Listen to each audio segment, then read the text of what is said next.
ಇದು ಮೈಲಾಲಿಂಗೇಶ್ವರ ಗಂಗೆಮಣವ ದೂತರರ ಕ್ಷೇತ್ರ.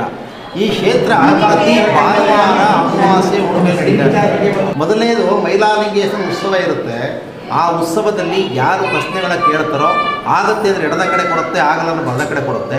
ಇನ್ನೂ ಅದಕ್ಕೂ ಹೆಚ್ಚಿನ ವಿಶೇಷ ಏನಂದರೆ ಯಾರು ಭಕ್ತಾದಿಗಳು ಮನಸ್ಸಲ್ಲಿ ಏನು ಕುತ್ಕೊಂಡಿರ್ತಾರೋ, ಯಾರು ಏನು ಕೊರಗ್ತಾ ಇರ್ತಾರೋ, ಟೋಕನ್ ತಗೊಂಡಿರಲಿ ತಗೊಳ್ಳದೇ ಇರಲಿ ಅಂಥನ್ನ ಕರ್ಕೊಬಂದು ನಾನು ಒಳ್ಳೇದು ಮಾಡ್ತೀನಿ ಅಂತೇಳಿ ಅಭಯ ಕೊಡುವಂಥ ಶಕ್ತಿಯ ಪರಮಾತ್ಮ ಉತ್ಸವದಲ್ಲಿರ್ತದೆ.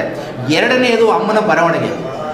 ಏನು ಬರವಣಿಗೆ, ಯಾವ್ಯಾವ ಪ್ರಶ್ನೆ ಭಕ್ತಾದಿಗಳು ಬಂದಂಥವ್ರಿಗೆ ಏನು ಪ್ರಶ್ನೆ ಬಂದಿದ್ರಿ, ಎಷ್ಟು ಪ್ರಶ್ನೆ ಬಂದಿದ್ರಿ, ಅದನ್ನು ಸಮಸ್ಯೆ ಏನು ಅಂತ ಬರೆದು ಅದು ಇದೇ ರೀತಿ ಪರಿಹಾರ ಮಾಡ್ಕೊಳ್ಳಿ ಅಂತೇಳಿ ಆ ಪರಿಹಾರ ಮಾಡುವಂಥ ಶಕ್ತಿ ಆ ತಾಯಿಲಿರ್ತದೆ.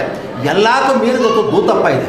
ಆ ದೂತಪ್ಪಂಥವು ಕೆಲವು ಮಾಟ್ಲಾಗಳು ಮಾಡಿರ್ಬೋದು, ಗಾಳಿಪೀಡ ಪಿಚತ್ರಗಳಿರ್ಬೋದು, ಶತ್ರುಗಳ ಕಾಟ ಇರ್ಬೋದು, ಇಂಥವುಗಳನ್ನ ಬಿಡುಗಡೆ ಮಾಡಿ ಯಾರು ಏನೇ ಮಾಡಿದ್ರು ಕೂಡ ಅವರೇ ರಿವರ್ಸ್ ಮಾಡುವಂಥ ಶಕ್ತಿ ಆ ದೂತಪ್ಪಲ್ಲಿರ್ತದೆ. ಇದು ಪ್ರತಿ ಭಾನುವಾರ ಅಮಾವಾಸ್ಯೆ ಹುಣ್ಣಿಮೆಯಲ್ಲಿ ಕ್ಷೇತ್ರ ನಡೀತಾ ಇರ್ತದೆ.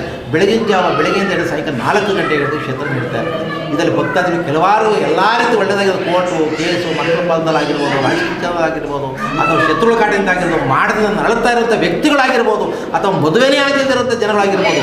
ಮದುವೆ ಆಗದಿದ್ದವ್ರಿಗೆ ಇಲ್ಲಿ ಅಮ್ಮ ಏನು ಹೇಳುತ್ತೆ ಅಂದರೆ, ಕೆಲವರಿಗೆ ಬಾಳೆಕಂಬನ ಪೂಜೆ ಮಾಡಿ ಅದನ್ನು ನಿಷೇಧ ಮಾಡಿ ಹೋಮ ಮಾಡಿಸಿ ಅಂತ ಹೇಳುತ್ತೆ, ಕೆಲವರಿಗೆ ಕುಂಭಮೇಳ ಮಾಡಿಸಿ ಅಂತ ಹೇಳುತ್ತೆ, ಕೆಲವರಿಗೆ ನಾಗದೋಷ ಮಾಡಿಸಿ ಅಂತ ಹೇಳುತ್ತೆ. ಒಬ್ಬೊಬ್ಬರ ಯೋಗಕ್ಕೆ ಒಂದು ಹೇಳ್ತಾ ಬರುತ್ತೆ.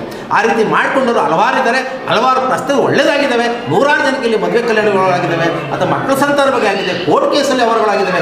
ಎಲ್ಲದಕ್ಕೂ ಆ ತಾಯಿ ಜಗನ್ಮಾತೆ ಏನು ಬರೀತಾಳೋ ಅದ್ರ ಪ್ರಕಾರವಾಗಿ ಹೇಳ್ತೀವಿ. ಆ ಪ್ರಕಾರ ಹೇಳಿದಾಗ ಅವ್ರು ಮಾಡಿಕೊಂಡ್ರೆ 100ಕ್ಕೆ 100% ಸಕ್ಸಸ್ ಆಗುವಂಥ ಕೆಲಸ ಈ ಕ್ಷೇತ್ರದಲ್ಲಿದೆ.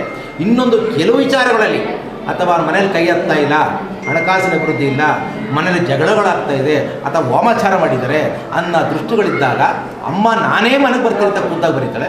ಆಗ ಆ ಮನೆಗೆ ಹೋದಾಗ ಒಂದು ಕಳಸ ಮಾಡಿ, ಪಂಚಕಳಸ ಅಂತ ಮಾಡಿ, ಅದರಲ್ಲಿ ಕೂಡ ಪೂಜೆ ಸಲ್ಲಿಸಿ 3 ರಿಂದ 4 ಪೂಜೆ ಮಾಡಿ, ದಿಗ್ಬಂಧನೆ ಮಾಡಿ, ಒಂದು ಬಾಳೆಕಂಬದ ಇಟ್ಟು ಅದನ್ನು ಪೂಜೆ ಸಲ್ಲಿಸಿ ಈ ರೀತಿ ಮಾಡಿದಾಗ ಅದರಲ್ಲಿ 100ಕ್ಕೆ 500 ಭಾಗ ಒಳ್ಳೆಯದಾಗುತ್ತೆ. ಆ ಭಕ್ತರ ಬಾಯಲ್ಲಿ ಬರ್ತಾ ಇದೆ. ಆ ತಾಯಿ ಇಂಥ ಕ್ಷೇತ್ರ ನಡೆಸ್ಕೊಂಡು ಹೋಗ್ತಾ ಇದ್ದಾಳೆ. ಯಾರು ಬೇಕಾದ್ರೂ ಬಂದು ಪ್ರಶ್ನೆ ಕೇಳ್ಬೋದು ತಾಯಿ.